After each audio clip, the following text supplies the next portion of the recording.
This presentation will focus upon the molecule ibuprofen. Ibuprofen has distinct relevance to me as I play soccer very frequently and often fall victim to injuries that cause acute inflammation such as sprained ankles and similar injuries. Thus, both the anti-inflammatory and pain-killing properties of ibuprofen are of high relevance to me. Ibuprofen has distinct importance over other painkillers when regarding sporting injuries. Both of these drugs are pain relievers, or analgesics. However, with musculoskeletal injuries, there frequently is inflammation in the injured area as well as pain. Relieving pain is obviously of extreme importance, but reducing inflammation is a priority as well. Inflammation can result in tissue damage and can also cause pain. Thus, a primary reason why athletes treat themselves with ibuprofen and not acetaminophen is to reduce inflammation while also relieving pain.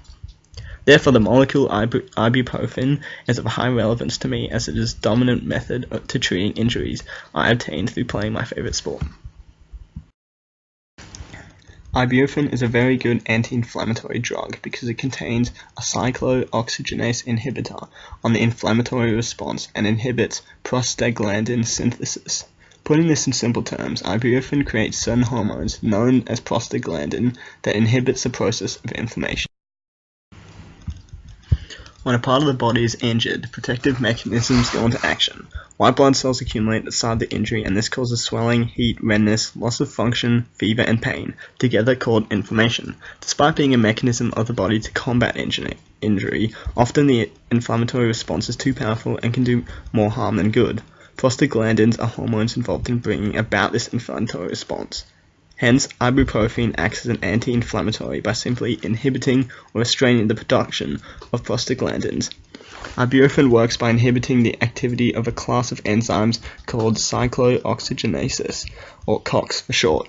These enzymes are simply significant because they catalyze the synthesis of prostaglandins.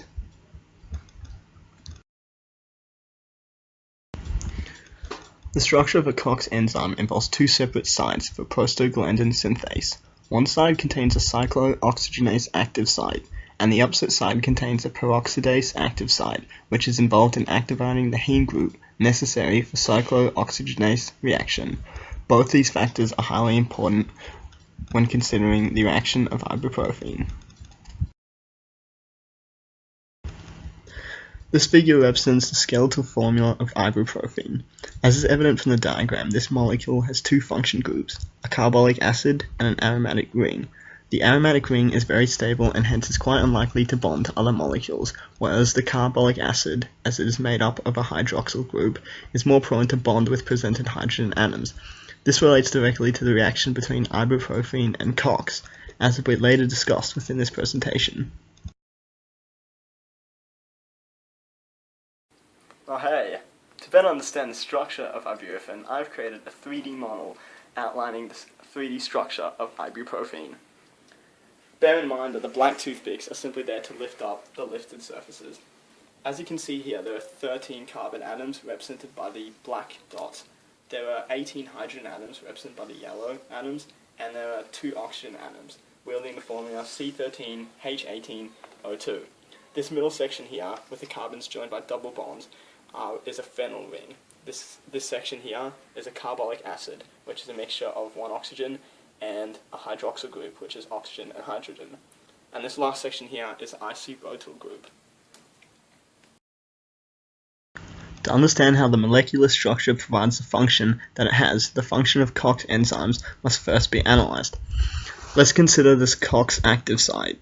The COX active site lies at the end of a long, narrow, hydrophobic tunnel or channel, like so.